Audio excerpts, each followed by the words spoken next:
ధూళినైన నన్ను దూతగా నిలిపావు, ఎన్నిక లేని నన్ను ఏలికగా చేశావు. ధూళినైన నన్ను దూతగా నిలిపావు, ఎన్నిక లేని నన్ను ఏలికగా చేశావు. భూమి విరిగి ఫలమిచ్చెను, మేఘమిరిగి వర్షమొచ్చెను, రొట్టె విరిగి వృద్ధి చెందెను, నన్ను విరిచి వాడుకోమయ్యా.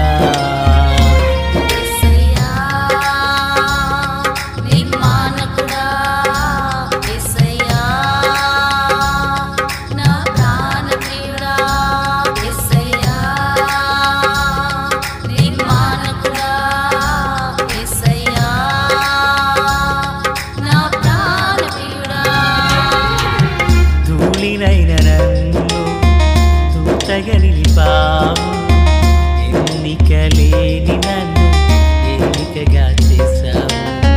ధూళినైన నన్ను దూతగా నిలిపావు, ఎన్నిక లేని నన్ను ఏలికగా చేశావు. ప్రభు అయినటువంటి యేసుక్రీస్తు వారి పరిశుద్ధమైన నామములో తండ్రి అయిన దేవాది దేవునికి నిత్యము స్తుతియు స్తోత్రములు, మహిమయు ఘనతయు ప్రభావములు యుగయుగములు ప్రభువునకే చెల్లునుగాక. ఆత్మీయులారా, బాగున్నారు కదూ?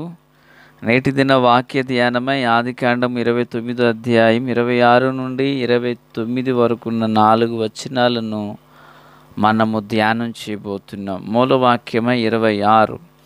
అందుకు లాబాను, పెద్దదానికంటే ముందుగా చిన్నదాని నిచ్చుట మా దేశ మర్యాద కాదు. ప్రార్థన. తండ్రి దేవా స్తోత్రాలు, మీ నామంలో ప్రార్థిస్తున్నాము. చదవబడిన వాక్యం మీది వినుచుండిన మా ఆత్మీయులందరూ మీ వారు. మీ దాసుడనైన నన్ను పూర్ణముగా మరుగు చేసి దైవస్వరమును వినిపింపచేయండి. ఆశ్చర్యకరమైన మీ కృప మా ఎల్లరకు తోడయుండును గాక. మేలులతో నడిపించమని యేసయ్య మహోన్నతమైన నామంలోనికి ప్రార్థించిన మనవులన్నీ పొందియున్నామని నమ్ముచున్నాము మా పరమ తండ్రి. ఆమెన్. ఆత్మీయులారా, ఈరోజు మనం ఈ 4 వచనాలలోని సారాంశాన్ని ధ్యానం చేయబోతున్నాం. అంశము అంధత్వముతో కూడిన ఆచారములు, బ్రాకెట్లో మర్యాదలు. ప్రియులారా, యాకోబు అడుగుచున్నాడు, మామయ్య గారు మీరు చేసిన పనేంటి? నేను రాహేలు కొరకు 7 సంవత్సరాలు నౌకరి చేశాను. మీరు ఆమెను నాకిచ్చుట కంటే మరి నాకియ్యకుండగా లేయాని నాకిచ్చి నన్ను మోసం చేశారు అని అడిగాడు. అప్పుడు లాబాను అంటున్నాడు, పెద్దదానికంటే చిన్నదానికి వివాహం చేయడం మా దేశ మర్యాద కాదు. మా దేశానికి ఒక మర్యాద ఉంది. ఆ మర్యాద ఏంటంటే పెద్ద అమ్మాయికి ముందు వివాహం చేయాలి, తరువాత చిన్న అమ్మాయికి చెయ్యాలి. కనుక మా దేశపు మర్యాదను నేను గౌరవించువాడను, దాన్ని దాటిపోయే వ్యక్తిని కాదు. అయినా ఏం పోయిందిలే, ఇంకొక వారం అనగా 7 సంవత్సరాలు నువ్వు నౌకరు కొలువు చేసినడలా ఆమెను కూడా నీకు ఇచ్చుదును అంటున్నాడు. అంటే లాబాను జీవితంలో తన ఇచ్చిన మాటను నెరవేర్చుట కంటే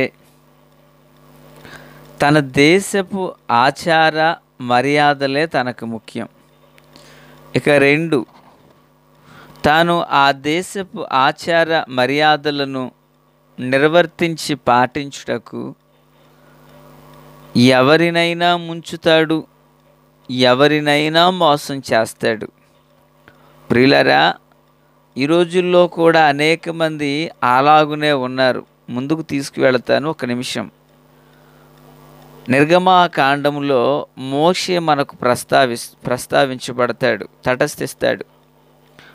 యాకోబు బావుల దగ్గరికి వెళ్ళి నీళ్లు పెట్టి ఆ ఇంటికి అల్లుడైనట్లుగా మోషే గారు కూడా ఇత్రో అనబడిన వాని మందలను సిప్పోరా కాస్తుండగా కాపర్లతో వాదమాడి అతడు నీళ్లు తోడి పెడతాడు. ఇత్రో ఇంటికి అల్లుడయ్యాడు. ఇత్రో పెద్ద కుమార్తె సిప్పోరా. ఇంకా ఆయనకు మొత్తం 7 కుమార్తెలు, పెద్ద ఆమె సిప్పోరా. ఇంకా తర్వాత 6 ఆడపిల్లలు ఉన్నారు. అతడు ఒక యాజకుడని, మిద్యాను యాజకుడని బైబిల్ సెలవిస్తుంది. ప్రియులారా, ఆయన మోషేకు ఇచ్చి వివాహం చేసే విషయంలో ఏమాత్రం అరమరికలు లేకుండగా సిప్పోరానిచ్చి వివాహం చేశాడు. బహుశా అలాగే 7 కుమార్తెలు గనక యాకోబుకు ఉన్నట్లయితే 7 ఏండ్లు 7 × 7 చొప్పున 49 సంవత్సరాలు రాహేలు కోసం ఒకరి తర్వాత ఒకరినిచ్చి వివాహం చేసేదిడేమో. ప్రియరా, రాహేలు కంటే ఒక్కరు లేయ ముందుండుట సరిపోయింది. 7 సంవత్సరాలతో పోయింది. కానీ ఒకవేళ ప్రియరా మరి మిద్యాను యాజకుడైనటువంటి ఇత్రోల వలె ఒక 7 కుమార్తెలు ఉన్నట్లయితే 6 పెళ్లి చేసి 7వసారి రాహేలునిచ్చి పెళ్లి చేద్దుడు. ప్రియులారా, గమనించండి. ఇతడు ఒక దేశంలో ఉన్నాడు ఇత్రో. ఇదిగో ఇప్పుడు మనం చూస్తున్నట్లు లాబాను దేశంలో ఉన్నాడు. ప్రియులారా, దైవభక్తి కలిగిన వాడు దైవ సంకల్పాన్ని నెరవేర్చాడు.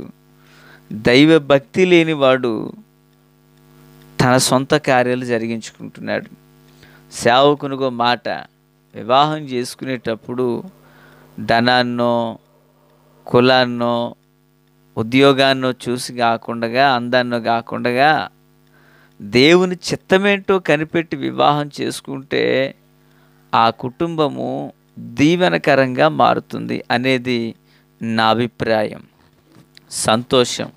అయితే ఇక్కడ ఏం చేస్తుంటే ఆచారానికి ప్రాధాన్యత ఇచ్చారు. అంటే ఆ ఆచారం కొరకు, ఆ సాంప్రదాయం కొరకు మేనల్లుడిని ఏమన్నాడు ఒకప్పుడు, నువ్వు నా ఎముక నా మాంసం అన్నాడు ఒకప్పుడు. అదే కథ పిల్లరా. 29వ అధ్యాయంలో యాకోబుతో ఏమన్నాడు? 14వ వచనమందు అతడు లాబాను నిజముగా నీవు నా ఎముకయు నా మాంసమునై ఉన్నావు అన్నాడు. చూడండి, సొంత ఎముక మాంసం అంటూ ఆ రోజు తీయని మాటలు చెప్పాడు లాబాను. ఈరోజు ఆచారం కోసం, పద్ధతి కోసం, మర్యాద కోసం ఆ ఎముకనే మోసం చేశాడు, ఆ మాంసాన్నే మోసం చేశాడు. ప్రియులారా, ఆచారం గొప్పదా? ఎముక గొప్పదా? ఆచారం కొరకు ఎముకను ఎరగొట్టుకుంటావా? లేదు కదా. లాబాను చేసిన పనులు అలాంటివే. ఈరోజు మన భారతదేశంలోనే కాదు, అనేక చోట్ల, మన ఆంధ్రాలో ప్రియులారా మరి ఆచారాలకు మర్యాదకు ప్రాధాన్యతనిచ్చి మనుషులు నైతిక విలువలను కోల్పోయి, ఈ మాట చెప్పకూడదు కానీ పశువుల్లా ప్రవర్తించే వాళ్ళు మన సమాజంలో ఉన్నారు. ఆ మధ్యకాలంలో ఒక చిన్న పోస్టర్ చూశాను ఈ సెల్ ఫోన్లో. ఏంటంటే ఆ గేటుకి ఒక బోర్డు పెట్టారు. ఏమని ఉందంటే, ఫలానా వారికి మాత్రం మా ఇంటిలో పోర్షన్ అద్దెకిస్తాము అని, మిగిలిన వారికి మేము ఇవ్వము అంటూ రాశారు. పిల్లరా, ఆ తర్వాత ఇంకొక విధానం ఉంది.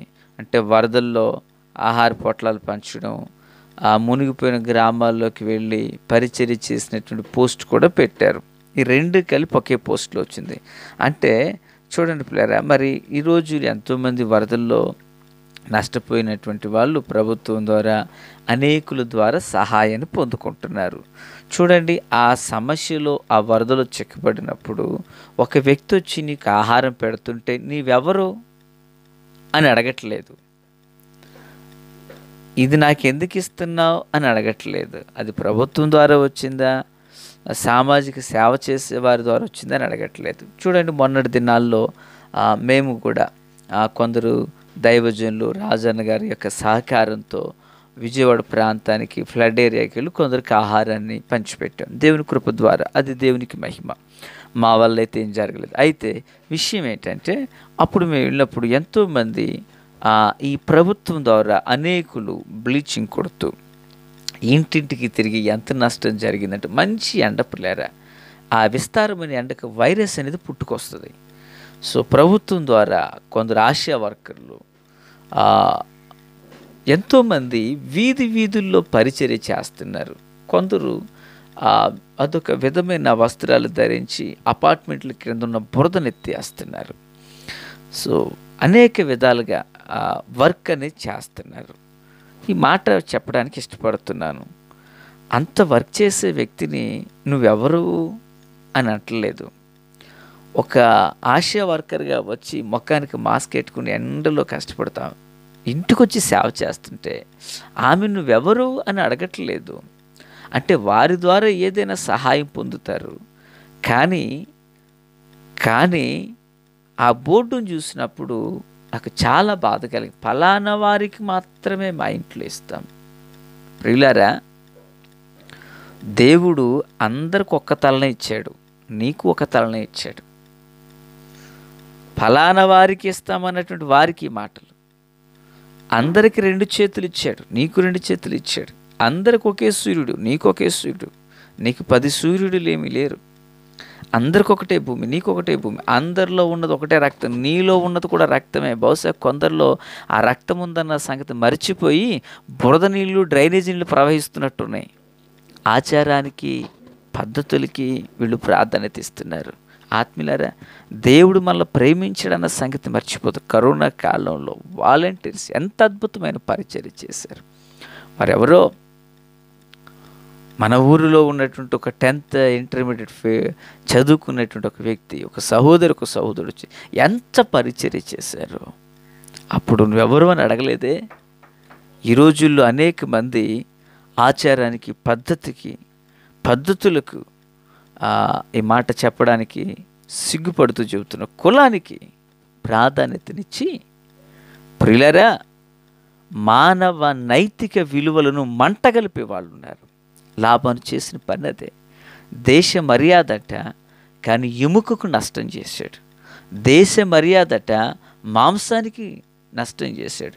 దేశ మర్యాదట పిల్లల స్వయాన చెల్లెలు కుమారుణ్ణి 14 ఏళ్ళు ఎండలో ఎండబెట్టి, వర్షానికి నానబెట్టి మంచుకు తడిపేశాడు. పిల్లరా, దేవుడు గొప్ప దేవుడు. యాకోబును మోసం చేశాడు, కానీ ఆ మోసపూరితమైన స్థలంలో ఆ లాబాను కంటే యాకోబును దేవుడు వృద్ధి చేశాడు. ఓ రోజు ఓ సమూహంలో యాకోబు కదిలి వెళ్ళాడు. దేవునికి స్తోత్రం. కనుక పిల్లరా, దేవుని బిడ్డలుగా మనకు ఆచారాలు, సాంప్రదాయాలు ముఖ్యం కాదు. దేవుడు, దేవుని వాక్యం, నైతిక, భౌతిక, ఆత్మ సంబంధమైన విలువలు ముఖ్యం. ఆ విలువలను కలిగి కాపాడుకుంటూ ప్రభు కృపలో సాగిపోదాం. దేవా స్తోత్రం. దీవించండి. వాక్యం అందరి హృదయాల్లో ఫలభరితం చేయండి. ఈ నా మాటలు ఎవరు హృదయాన్ని గాయపరుచుంటే అయ్యా, వారు అర్థం చేసుకునే మనసునివ్వండి, గ్రహించే స్వభావాన్ని ఇవ్వండి. నాకు ఇంకా ప్రేమగా చెప్పగలిగే అయ్యా విధానం నాకు నేర్పించండి. మమ్మల్ని అందరినీ దీవించండి. ఆచారాలకు, పద్ధతులకు పీటలు వేసేవారిగా కాకుండా ప్రభువా, పరిశుద్ధతకు, ప్రేమను పునాదులు వేసేవారిగా మమ్మల్ని చేయండి. యేసు నామములో ఆమేన్. Praise the lord.